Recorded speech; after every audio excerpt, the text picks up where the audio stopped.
우리 13절은 너무 중요해서 다 같이 읽겠습니다. 시작. 자기가 당한 모든 일을 세레스와 그 모든 친구들에게 말하며 그중 지혜로운 자와 그의 아내 세레스가 이르되 모르드게가 과연 유다 사람의 후손이면 당신이 그 앞에서 굴욕을 당하기를 시작하였으니 능히 그를 이기지 못하고 분명히 그 앞에서 엎드려지리이다. 아멘.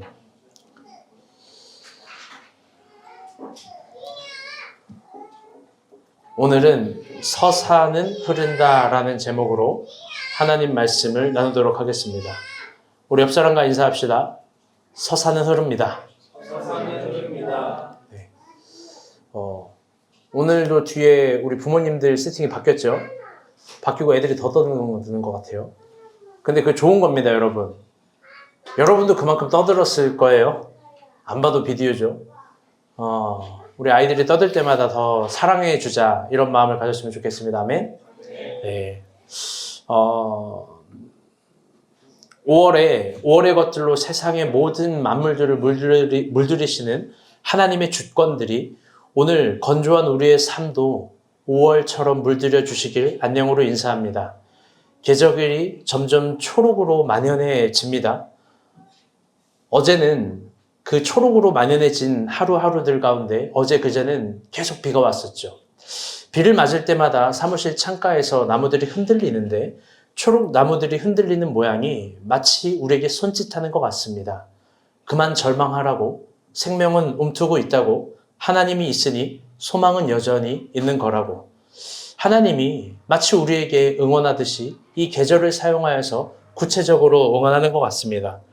하나님이 5월의 것들을 사용하여 우리 가운데 다가오고 있습니다. 그러니 너무 핸드폰 보고 길 걷지 말고 또 너무 핸드폰 통화만 하면서 길 걷지 말고 하나님께서 만들어 두신 만물, 아스팔트 사이에서도 피어오르는 생명, 그런 것들을 묵상하는 우리가 되었으면 좋겠습니다.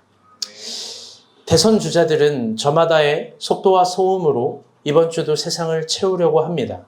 그러나 어떤 울림은 굉음이 되어서 듣는 이들에게 스트레스만 주기도 하죠.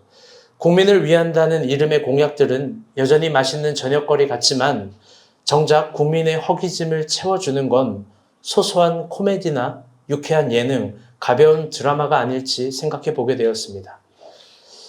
오늘은 5.18입니다. 그때도 지금도 국민만을 위한다는 명분은 희붐하게 흩날렸었 시간입니다. 그러나 정작 슬픔의 내력에 대해서 손잡아 줬었던 타인은 적었습니다. 저는 우리가 본 교회 성도라면 타인의 슬픔의 내력을 한 번쯤은 기억해주는 사람들이 되었으면 좋겠습니다. 잊지 마세요. 평화라는 건 기억을 회귀하면서부터 시작되는 겁니다. 팔복의 선포도 당시 예수님이 그들의 삶을 기억해 주심으로 시작된 하늘의 복음입니다. 평일에 히즈보울에서 참 재미있는 풍경을 보게 됩니다. 매장 프론트 앞에는 택배 기사님을 위한 코너라고 종이를 붙여서 그 가운데 이쁜 통에다가 정성스럽게 시원한 물과 음료, 과자, 간단한 먹거리들을 제공합니다. 제가 지원간사한테 물어봤습니다. 왜 이렇게까지 하냐고. 그러니까 단순하게 대답합니다. 택배 기사님들이 3층까지 올라오는 게 힘들잖아요. 그 다음이 중요해요. 저는 형주 목자님이 생각이 나요. 타인의 고통과 힘듦, 그 아픔을 알아보는 것, 여러분 그것이 거기에 최소한이라도 내가 도움을 주고 싶은 것, 여러분 그게 어쩌면 하나님을 아는 마음입니다. 우레와 같은 기도, 괴물 같은 기도들, 또 내가 성경을 많이 읽었다라는 허례허식 같은 자랑들, 그리고 또 새벽 기도와 금요 철야들, 이런 거가 하나님 마음 절대 아는 게 아닙니다. 하나님 마음은 낮은 곳에 갈수록 알게 되는 겁니다. 아멘. 그러니 높은 곳에 있을수록 낮은 곳에 가기를 희망해야 됩니다. 거기에 하나님 뜻이 있습니다.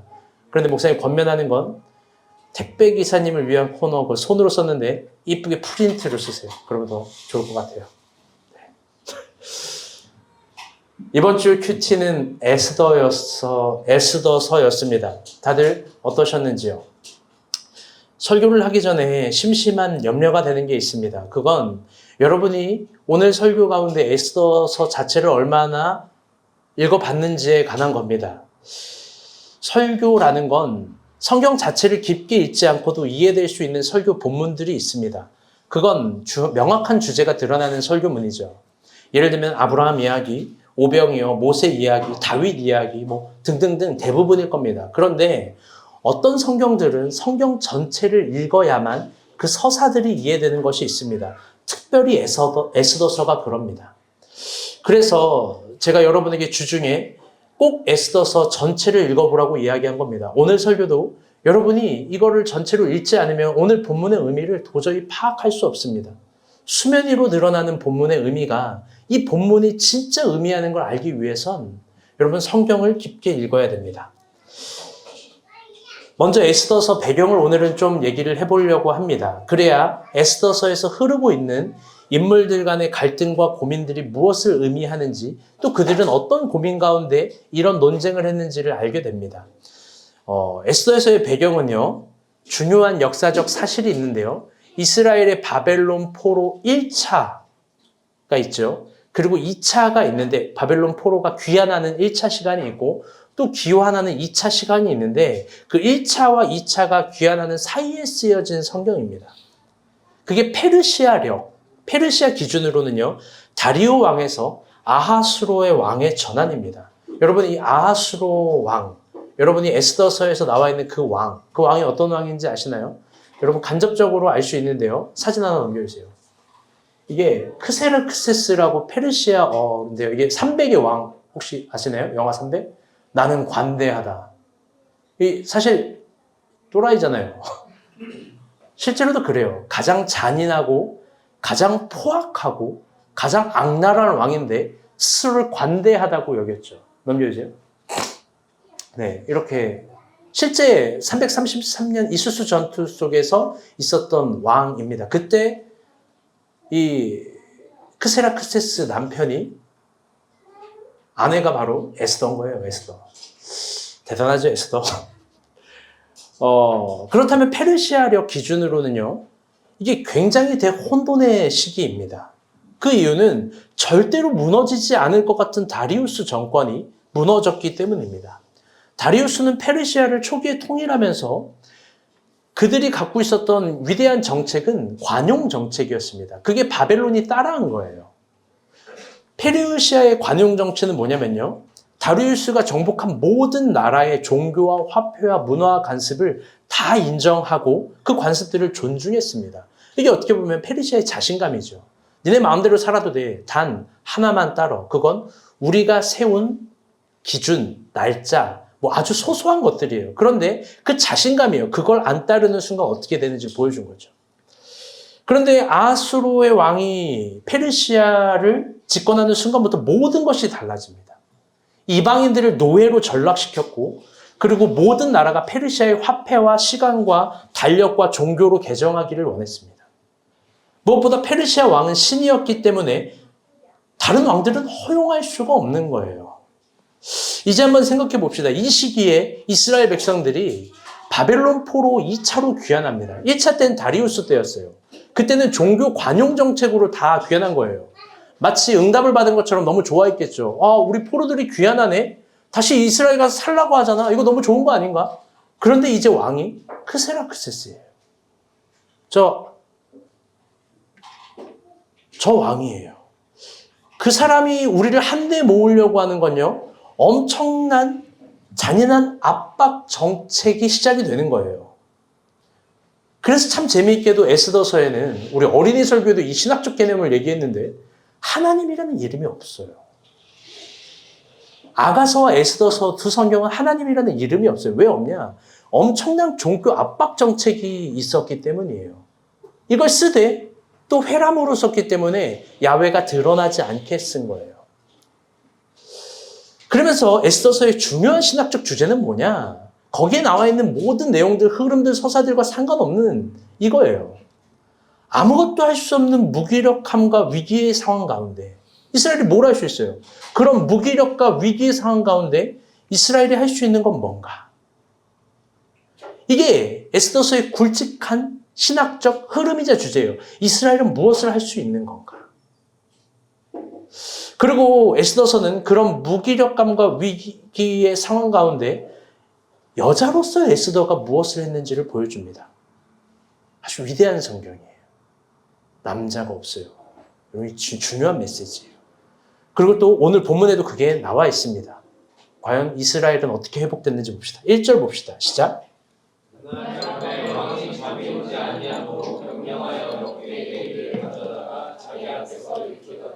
아멘. 오늘 본문에서 보면요. 그날 밤 왕이 잠이 오지 않았다고 합니다. 이 아하수에로 왕이 잠이 오지 않았대요. 이게 국어로는 그냥 잠 오지 않았다. 뭐 불면증인가 보다. 현미가 생각이 나네. 뭐 이제 바람의 풀소리도 들려서 잠이 오지 않았다. 뭐 그럴 수도 있겠지만 그게 아니고요. 이게 히브리어로 보게 되면요. 잠을 못 잤다. 부정형, 잠 부정형. 이게 나나드라는 단어인데요. 나나드가 호파령입니다. 이게 뭐냐면 어려운 히브리어 문법 얘기하는 게 아니라 수동태인데 제기형 수동태를 얘기하는 거예요. 그리고 정확한 번역은 이렇게 돼요. 잠을 잘 수가 없었다. 아수에로 왕은 그날 밤은 잠을 잘 수가 없었던 거예요. 6장에서 시작되면서. 왜 모든 걸 점령한 포악한 왕은 잠을 잘 수 없었을까? 누가 그를 위협한 걸까? 아니면 정치적 염려와 걱정이 있는 걸까? 그게 아니에요.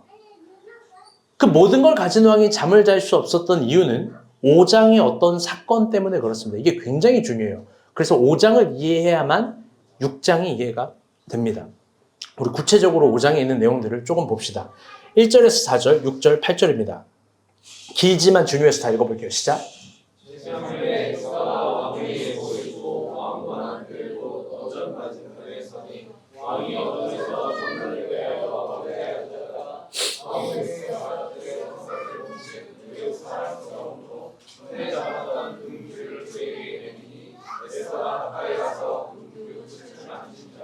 왕이 이르되 왕후 에스더여 그대의 소원이 무엇이며 요구가 무엇이냐 나라의 절반이라도 그대에게 주겠노라 하니 에스더가 이르되 오늘 내가 왕을 위하여 잔치를 베풀어 싸우니 왕이 좋게 여기시거든 하만과 함께 오소서 하니 잔치에 술을 마실 때에 왕이 에스더에게 이르되 그대의 소청이 무엇이뇨 내가 허락하겠노라 그대의 요구가 무엇이뇨 나라의 절반이라 할지라도 시행하겠노라 하니 에스더가 대답하여 이르되 나의 소청 나의 요구가 이러하니이다.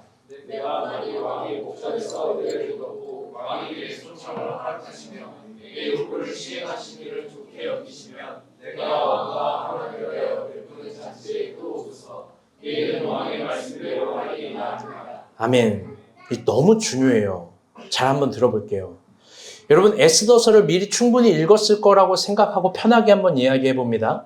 에스더는요. 지금 이스라엘을 멸종시키라는 왕의 도장이 찍힌 조서를 하만으로부터 받습니다. 왕후 에스더가. 그리고 그의 삼촌인 사촌 관계인 모르드게는 에스더에게 압박을 주는 거예요. 너가 왕후라는 자리가 된 게 사실 아직 완벽한 왕후도 아니거든요. 엄밀히 따지면. 그게 이스라엘의 민족을 살리기 위함인 자리라고 압박을 하는 거예요. 그런데 여러분 에스더라면 그 요청 거절하지 않겠습니까? 거절할 수 있는 권리도 있는 거예요. 왜? 나만 잘 먹고 잘 살면 되니까. 나는 안전하면 되니까. 그리고 저 왕이 보통 또라이가 아니잖아요. 저 왕에게 말 한 번 잘못했다가 막 사지가 뜯겨나가고 죽습니다. 그런 사람에게 뭘 어떻게 딜을 칠까요? 그런데 지금 그 모든 과정을 생략하고 죽으면 죽으리이다 라는 단순한 고백과 함께 그녀는 스스로 공적 사명을 가지고 왕에게 나아가요. 그런데 그 어디로 나아가냐? 그 용기를 가지고 나아간 게 왕의 뜰이에요.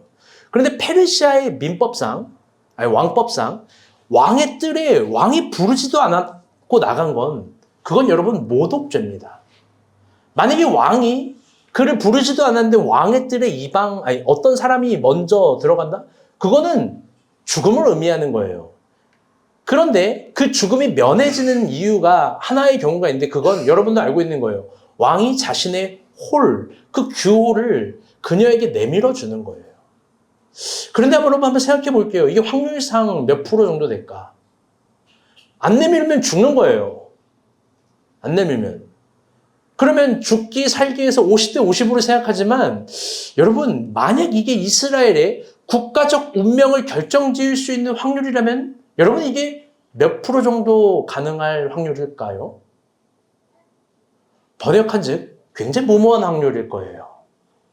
자기만 죽는 게 아니라 이스라엘 전체, 유대민족 전체가 멸절돼 버릴 수 있으니까.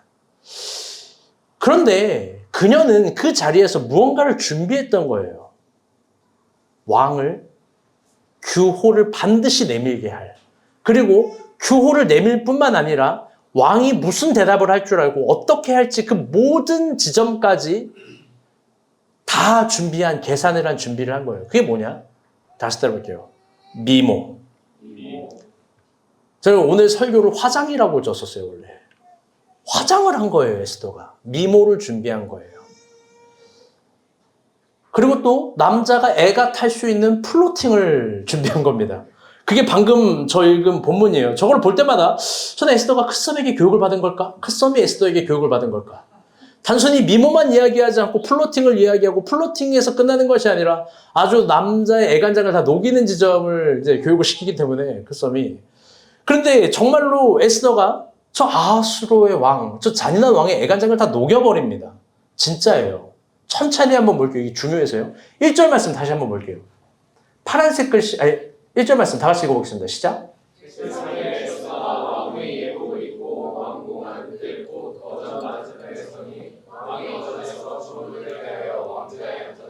아멘. 이 제3위를 설명해야 되는데 설명 못합니다. 엄청난 긴장관계예요. 그리고 에스더도 나간 건데 어떻게 나갔냐? 갑자기 왕후의 예복을 입고 나간 거예요. 그런데 어디에서 가장 예쁘게 차려입고 나갔냐면 어전 맞은편이에요.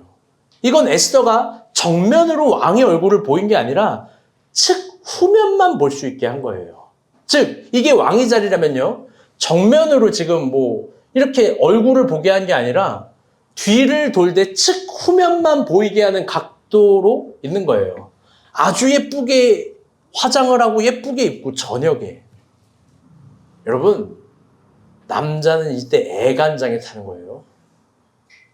애간장에 타요. 용식 지원 싸웠다. 예를 들어서 지원이가 화장을 진짜 예쁘게 하고 너무 예쁜 옷을 입고 베란다 하늘을 바라봐. 얼굴은 도저히 못 보게. 얘 잠도 못 자요. 애간장에 탈 거야. 아주 괴로울 거야. 여러분, 저는요, 미소가 아빠 미워하고 엉덩이랑 머리카락만 보여줘도 막 가슴이 막 뜨거워져요. 이거 내가 뭘 어떻게 해야 되는 건가? 내가 그렇게 잘못한 건가? 그리고 여러분, 수심 있게 그리고 하늘로 봅니다. 그리고 그래서 이게 통한 거죠. 재밌는 게 뭐냐면 1절 후반절에 어떻게 되냐면 왕이 어전 전문을 당하여 왕자에 앉았다는 거예요. 무슨 말이냐? 왕이 어전으로 가서 금홀 귤을 가지러 가서 정문으로 가서 내밀려고 갔다라는 거예요. 이미 황후는 에스더는 계산을 한 겁니다. 그리고 2절을 보게 되면요. 너무나 재밌는 말을 해서요. 2절 다 같이 읽어볼게요. 시작. 왕후 에스더가 그의 선것을 본즉 매우 사랑스러움으로 손에 잡았던 금귤을 그에게 내미니 에스더가 가까이 가서 금귤 수치를 만진 매우 사랑스러웠대요. 평소보다 다른 사랑의 매력은 여러분 보이지 않게 하는 거예요. 뭔가 보이지 않게 함으로 매우 사랑스럽게 자신을 화장한 뒤, 꾸민 뒤, 그리고 왕의 금규효를 내밀게끔 하고 이거를 어쩔 수 없이 만지는 각도. 이렇게 간 겁니다. 그러면서 이런 말을 하죠. 3절 제가 읽어드릴게요. 왕이 이르되 왕후 에스더요. 이게 사실 왕후가 아닌데 왕후라고 이미 칭한 거거든요. 왜냐면 왕후의 예복을 이거 설명할 수 없어. 그대의 소원은 무엇이며 그대의 요구가 무엇이냐. 나라의 절반이라도 그대에게 주겠노라. 여러분 이거 남자의 엄청난 뜨거운 고백 아닙니까? 여러분이 그런 고백 성민이에게 들어봤어요? 민정이 차일에게 이런 고백 들어봤어요? 내가 내 재산의 절반이라도 재산이 별로 없나? 네가 원하는 모든 걸 다 주겠다라고 얘기한 거예요. 여러분이라면 뭐라 그래요? 원하는 거 얘기하겠죠. 이때 딱 하수들은요. 이스라엘이 멸망당할 것 같아요를 얘기하던가 아니면은 지금 하만을 쳐 죽여주세요를 얘기하던가 뭐를 얘기해야 돼요. 그런데 그녀의 대답은 뭐냐? 원하는 걸 말하지 않고 이렇게 해요. 4절 말씀 봅시다. 빨간색 글씨만 읽어볼게요. 시작. 왕이 좋게 여기거든 하만과 함께 오소서. 원하는 말을 하지 않고 이렇게 얘기하는 거예요. 내가 내일 잔치를 베풀 건데요. 왕과 하만은 오세요. 여러분 이때 남자는요 긴장하게 될 거예요. 뭐지? 이거 뭐지? 왜 그러는 거지? 그러면서 그 잔치로 갑니다. 그 잔치 때는 더 예뻐 보인 거예요. 그래서 6절 말씀 보세요. 다 같이 읽어볼게요. 시작. 잔치에 술을 마실 때 왕이 에스더에게 이르되 그대의 소청이 무엇이뇨 곧 허락하겠노라. 그대의 요구가 무엇이뇨 나라의 절반이 할지라도 시행하겠노라 하니. 아멘. 여기서도 소청, 국어로는 뭐 작은 청탁 같지만 사실 소원입니다. 휘시드입니다. 히브리어로. 소원을 무엇이냐? 허락하겠다. 나라의 절반이라도 시행하겠다. 왕이 그 말하면 지켜야 되잖아요. 절반 얻으면 좋은 거잖아요. 그런데 이번에도 원하는 걸 말하지 않고 왕이 진짜 멍청이같이 막 말을 하는 거예요. 내가 다 줄게, 다 줄게. 막 너가 너무 좋아, 다 줄 거야. 막 완전 조교만이죠. 막 그런데 그러지 않고 이번에도 말하지 않고 오히려 왕을 되돌려보내요. 내가 원하는 거 아직 얘기 못합니다. 그러면서 다시 되돌려보내면서 어떻게 얘기하냐. 6절 말씀이에요. 그 다음 넘겨주세요. 8절 말씀이에요. 시작. 내가 만일 왕의 목전에서 은혜를 입었고 왕이 내 소청을 허락하시며 내 요구를 시행하시기를 좋게 여기시며 내가 왕과 왕만을 위하여 베푸는 잔치에 또 오소서 내일은 왕의 말씀대로 하리이다. 뭐냐면요. 에스더가 또 얘기하지 않고 내일 오세요. 하만과 한 번 더 오세요. 또 돌려보낸 거예요. 여러분 저는 이 장면을 보면서 이런 생각을 해보게 되었습니다. 아수르의 왕 애간장에 다독하겠다. 애간장 녹는 소리가 막 들립니다. 막 간절해지죠. 이게 뭐지? 도대체 뭘 요구하는 거지? 도대체 나에게 왜 그러는 거지? 그래서 왕은 그날 밤 잘 수가 없었던 거예요. 그리고 오늘 본문 1절이 시작되는 겁니다. 오늘 본문 1절 볼게요. 다 같이 읽어볼게요. 오늘 본문 6장 1절입니다. 시작. 그날 밤에 왕이 잠이 오지 아니하고 명령하여 그의 이들을 가져다가 자기 앞에서 이루더니. 아멘. 여러분 왕이 당연히 잠을 못 이루죠. 에스더에게 집중시켰으니까. 에스더를 궁금하게 했으니까. 에스더가 도대체 뭘 요구하는지. 근데 이게 엄청난 계획과 계략입니다. 왜냐면요. 처음 이 아수르의 왕의 첫 왕비였던 와우디가 폐위가 됩니다. 폐위가 될 때 정확히 그녀와 반대로 행동하는 거예요. 어쨌든 그러면서 잠을 이루지 못하고 왕의 마음을 사로잡습니다. 그런데 참 재미있는 건 이 아수르의 왕이 뭐를 하냐? 역대 일기를 읽어요. 근데 이게 매우 신비하고 희한한 차원입니다. 그 이유는 보통 왕들은요. 당시 왕정시대에 자신의 역사를 읽을 수가 없습니다. 그 이유는 왕이라 할지라도 역사를 침범할 수 없기 때문이에요. 왕도 기록된 역사의 일부분이에요. 그런데 이건 우리나라도 마찬가지입니다. 왕이 절대 권력을 갖고 있어도 사관의 역사를 보면 사관의 글을 정복할 수가 없어요. 그래서 사관은 늘 보이지 않는 곳에서 항상 기록하는 거예요. 이게 우리나라뿐만 아니라 고대 근동, 아니 왕정 국가의 대부분 역사의 기록은 그런 거예요. 그래서 남아있는 거예요. 기록하는 자, 역사 기록하는 사관은 죽일 수가 없어요. 그런데 아수르의 왕은 정말 힘이 센 왕이었던 것 같아요. 왜? 역대기 일기를 갖고 오라는 거예요. 그리고 그날 도저히 자신이 알지 못하는 내용을 발견합니다. 그게 뭐냐면 2절이에요. 다 같이 한번 읽어볼게요. 시작.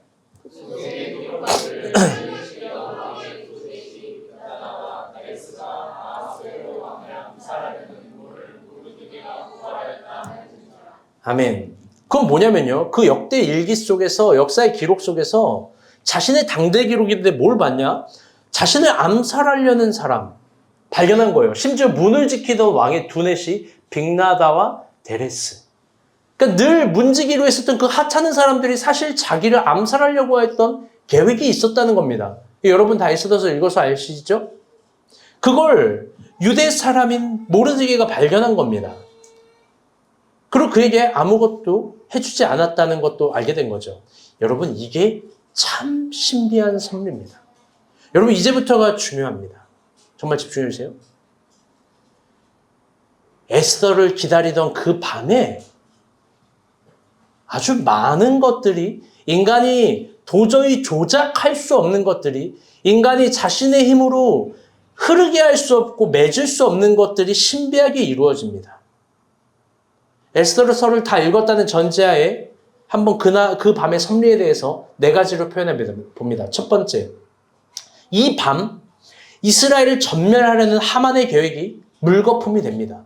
두 번째, 하만을 핍박했던 모르드게는 오히려 하만이 희망했던 모든 페르시아의 영광을 다 얻습니다. 3번,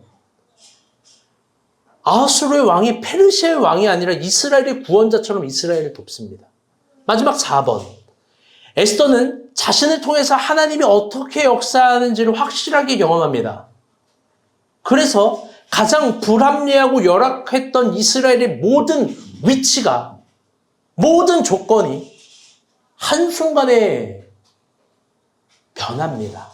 번역한즉 역전. 역전을 넘어선 대반전이에요. 우리 다시 따라볼게요. 역전, 대반전. 그게 이 하루 저녁, 하루 밤에 이루어진 거예요. 우리 대반전이 어떻게 이루어졌는지 봅시다. 10절에서 13절입니다. 시작. 이에 왕이 하나님에게 이르되 너는 내 말대로 속히 왕복과 말을 가져다가 그걸 그냥 진 유다 사람 모르드게에게 행하되 모르드게가 말한 것에서 순종도 빠짐이 없이 하라. 하나님 왕복과 말을 가져다가 모르드게에게 입히고 말을 태워 성중 거리로 돌아다니며 그 앞에 반포하되 왕이 존귀하게 하시기를 원하는 사람에게는 이같이 할 것이라 하니라. 모르드게는 다시 대궐문으로 돌아오고 하만은 법내어 머리를 싸고 급히 집으로 돌아가서 자기가 당한 모든 일을 베아리스와 모든 친구에게 말하되 무중 지혜로운 자와 베아리스가 이르되 모르드게가 과연 유다 사람의 후손이면 당신이 그 앞에서 굴욕을 당하기 시작하였으니 능히 그를 이기지 못하고 분명히 그 앞에 엎드러지리이다. 아멘. 여러분, 여기에 굉장한 신비의 문법이 있는 거예요. 집중해서 보세요. 여러분, 하만이라는 사람은 페르시아의 2인자입니다. 힘이 있을까요? 없을까요? 있어요. 모르드게라는 사람은 그냥 유다의 아주 평범한 사람이에요. 여러분, 그가 하만을 이길 확률이 확률적으로 몇 프로나 될까요? 또 한 번 이야기해 볼게요. 에스더라는 사람이 예쁘다고 합니다. 사실 에스더의 미모 가꿈은 한편의 설교를 쓸 만큼 굉장한 노력을 한 거예요. 그가 뽑힐 때까지 실제로 페르시아의 많은 사람들보다 더 예쁘게 하기 위해서 몸에 에스더는 향을 발라요. 어떻게 바르냐? 6개월 동안 꽃잎을 여기서 자기 온 몸을 여기는 거예요. 성경에 쓰여 있어요. 자기가 특별히 뽑힐 수 있을 만한 유일한 건 페르시아의 사람들에게 없는 향기. 미모를 넘어선 향기. 여러분 잘 봐요. 모르드게가 하만을 이길 확률은 없습니다. 그런데 그의 아내가, 하만의 아내가 이렇게 얘기한 거예요. 모르드게가 과연 유다 사람의 후손이면 당신은 그 앞에서 굴욕당하기 시작하였으니 능히 그를 이기지 못하고 분명 그 앞에 엎드려지리다. 하만의 아내가 고백한 거예요. 여러분 이게 이길 확률이, 이런 반전과 역사가 일어날 확률이 몇 프로일까요? 우리는 이걸 계산할 수 있을까요? 오늘 제 취미를 조심스럽게 공개하는데요. 저는 뭐를 좋아하냐? UFC를 좋아해요. 남자들 다 묻죠? UFC가 뭐냐면요. 종합 격투기예요. 제가 이거 좋아한다고 하니까 용식이도 좋아해서 막 얘기를 하는데 지원 간사가 그 빤스 입는 레슬링이요 이래요. 그런 걸 왜 하는지 왜 보는지 모르겠대요. 당연히 이 경기를 라이브로 볼 수 없어서 저는 늘 유튜브로 녹화된 경기를 봅니다. 꼬박 챙겨보는 건 아니지만 좋아하는 선수의 경기는 챙겨봅니다. 그런데 좋아하는 경기를 볼 때마다, 녹화된 경기를 볼 때마다 해설위원들의 해석이 참 재미있어요. 어떤 한 선수가 질 것 같으면 이렇게 얘기합니다. 아, 저 선수 이대로 끝나겠는데요? 아, 저 선수 질 것 같습니다. 오늘 경기 준비 안 해온 걸까요? 아, 저 선수 오늘 컨디션 저조하네요. 저 선수 오늘 질 것 같습니다. 아, 저 선수 왜 저러죠? 해설위원들은 질 것 같은 선수들을 향해서 질 수밖에 없는 이유들을 과학적으로, 논리적으로, 합리적으로, 아주 다각도적으로 그게 마치 대단한 것처럼 이야기합니다. 뭔가 대단한 걸 파악한 것처럼. 그게 경기에, 잘 들어보세요. 경기 현장, 같은 시간, 경기 현장에서 보는 해설위원들의 판단력이에요. 근데 전 녹화본을 본다고 했잖아요. 유튜브에 올라오는 거. 그걸 보면요. 저는 이미 결과를 알고 있어요. 그래서 해설위원들의 저 차가운 이성적인 판단과 논리적인 해설들을 비웃어요. 지긴 왜 지냐? 4라운드에 안바로 역전하는데. 여러분, 번역한 즉 반전이 있는 거예요. 반전으로 이기는 겁니다. 반전과 대반전, 역전으로 이기는 경기가 참 많아요. 즉, 현장에서 같은 시간 해설위원들의 판단력이 아무리 정확해도 경기 안에서의 반전은 얼마든지 일어납니다. 역전과 대반전은 늘 있어요. 라운드가 진행되는 경기 안에, 경기장의 밖과 안은 전혀 다른 서사가 흐르는 거예요. 그럴 때 전문위원들의 머리는 지진이 나요. 자신의 판단력이 늘 다르니까.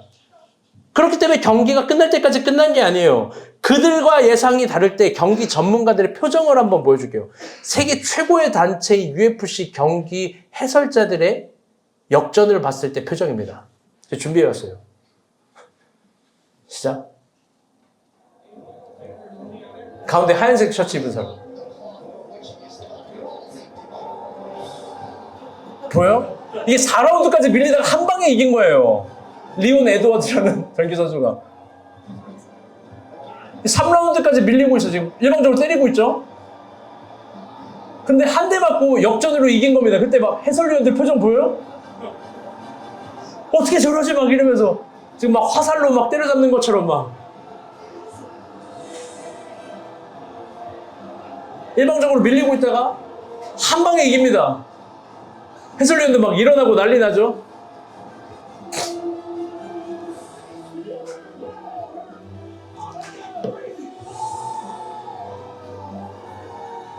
해설위원들 표정을 봐야 돼. 해설위원들 막 오마이갓 이러잖아요. 역전으로 다 이겨서 그런 거예요. 역전으로.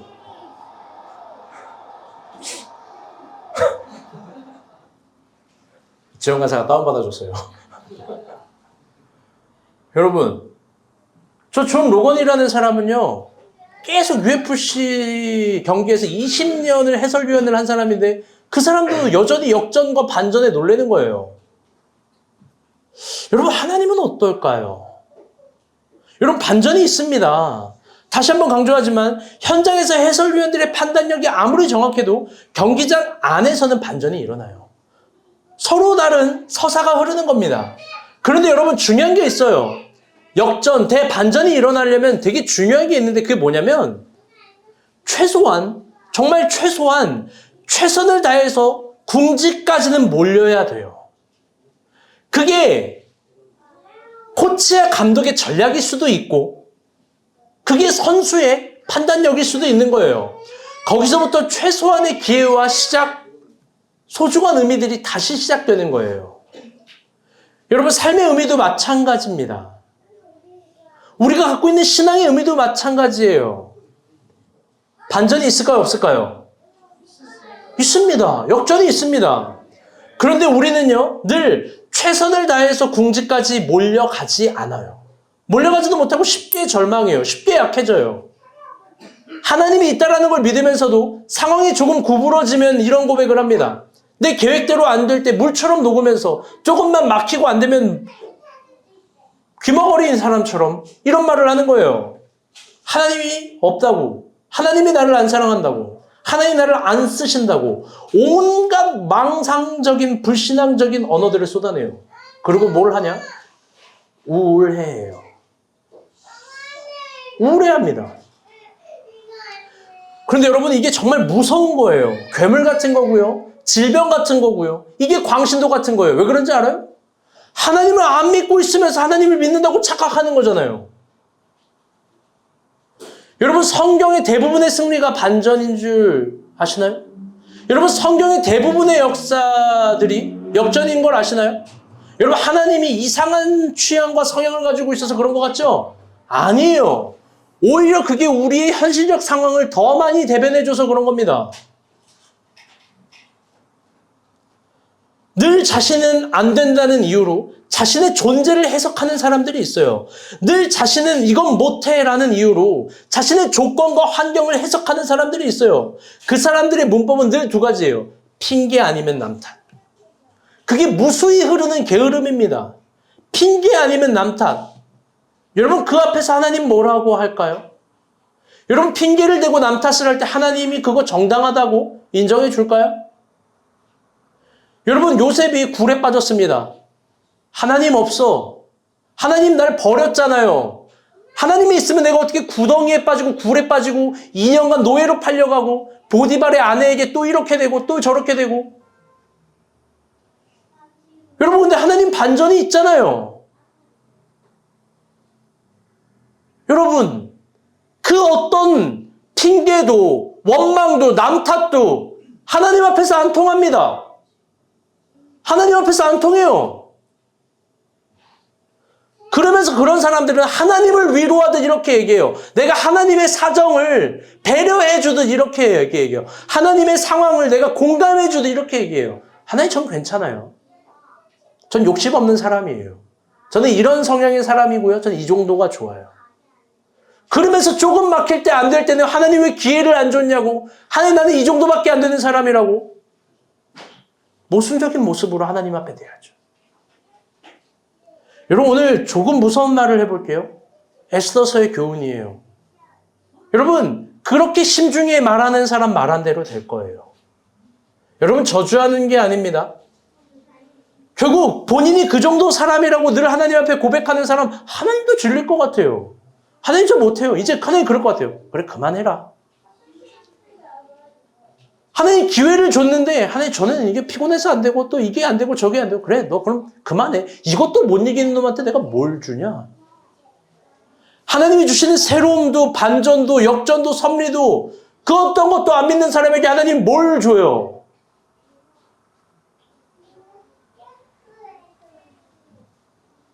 그런 사람들은 밤을 새며 화장하는 에스더의 마음을 몰라요. 자신의 모든 것을 걸어서 던지는 순결한 순수를 몰라요. 베드로처럼 예수를 지킬 이유가 없는 거예요. 그들은 밤에 화장할 이유가 없죠.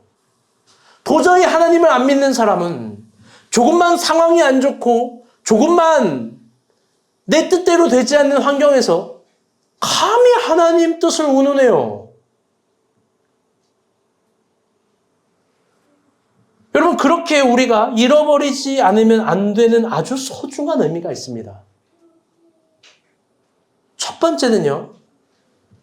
하나님이 다시 해볼게요. 하나님이 오늘 우리와 함께 하신다.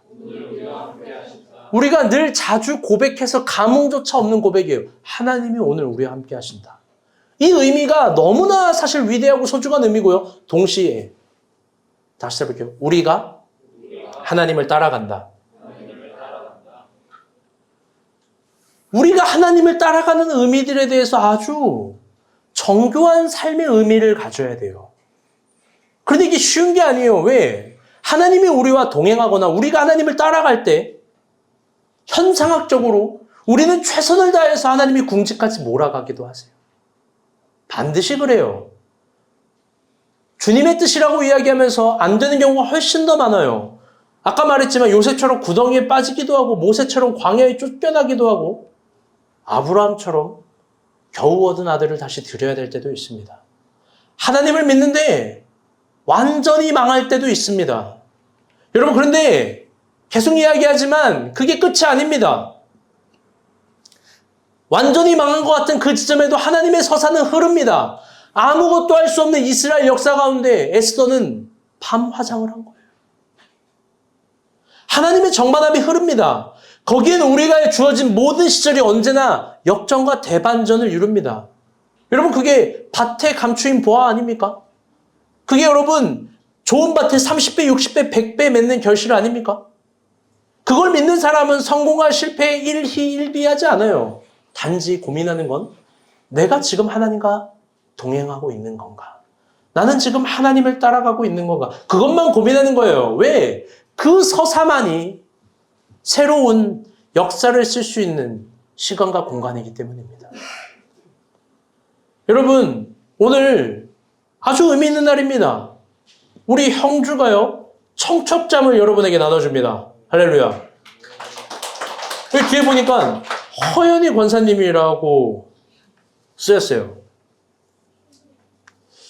여러분, 다들 박수 한번 줄까요? 여러분, 그가 결혼을 합니다. 너무나 아름다운 신부인 은하자매와 결혼을 해요.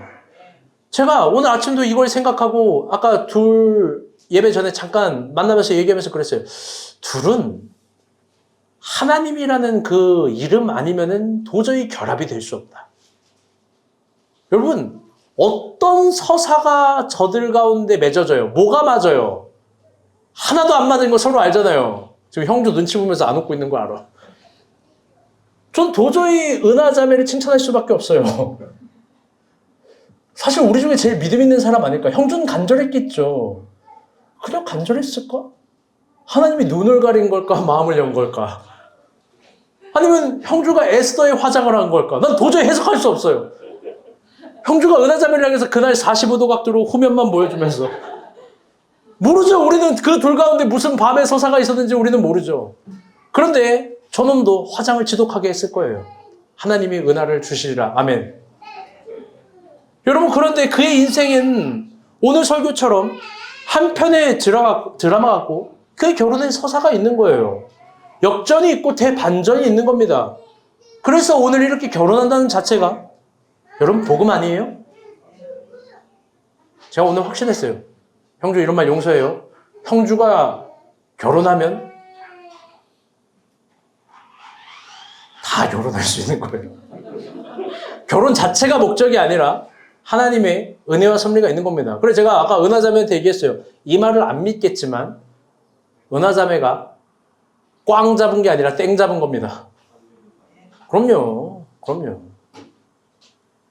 그렇게 될 거예요. 여러분, 이게 복음이에요. 우리 가운데 흐르는 복음. 형제는 여기서 죽을 때까지 겸손해야 되는 거예요. 하나님 은혜밖에 없는 겁니다. 사랑하는 여러분, 하나님의 서사가 있습니다. 반드시 있습니다. 아멘? 에스더가 화장을 하는 밤과 그런 에스더 앞에 작아지는 아수로의 밤이 있습니다. 그걸 믿으면 역전과 반전과 대서사시는 언제나 신비처럼 다가오는 거예요. 그러니까 제발 조금 안 된다고 쉽게 좌절을 선택하지 마요. 조금 안 보인다고 하나님 없음을 말하지 마요. 여러분, 믿으려면 수가성 영인처럼 믿는 거예요. 내가 죽은 개 같은 취급을 받아도 믿는 거예요. 끝까지 믿는 거예요. 온몸으로, 온 마음으로, 온 바닥에서, 온 정신으로 믿는 겁니다. 마지막 말씀 봅시다. 12절에 13절입니다. 시작.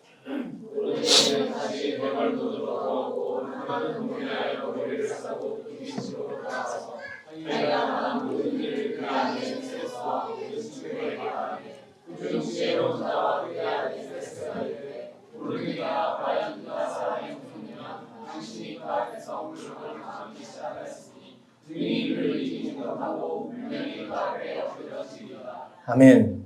여러분, 이게 하나님의 서사의 결론이에요.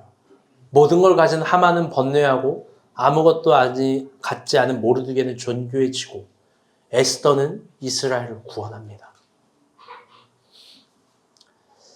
저는 이게 우리가 본 교회 많이 흐른다라고 생각합니다.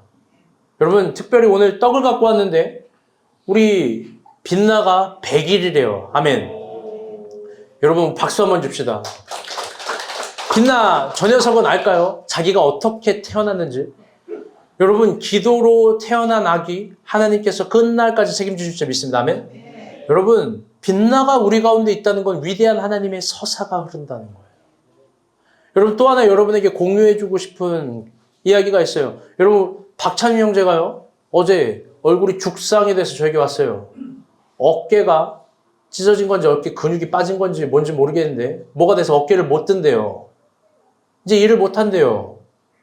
또 여러 가지 환경과 사양 속에 지금 어렵대요. 누구는 결혼을 하고 누구는 아이가 태어나서 좋은데, 여러분, 그런데 박찬희 형제를 위해서도 또 여러분 응원의 기도를 해줘야 됩니다. 아멘? 우리가 물질로 도울 수는 없지만 충만한 기도로 도우면서 하나님의 서사를 기대해 볼 만합니다. 그래서 박찬희 형제 밤 화장을 준비해야 돼요. 밤 화장을 곱게 준비하고 어깨 하나 나갔다고 하나님 인내 없네 하지 말고 한쪽 어깨 주셔서 감사합니다 라고 얘기하면서 더 무언가를 하는 겁니다. 사랑하는 여러분, 말씀의 결론을 맺겠습니다.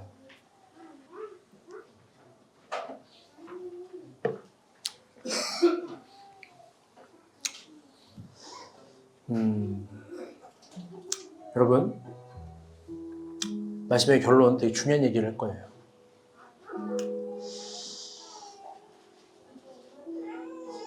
여러분, 우리는 시간을 어떻게 보나요?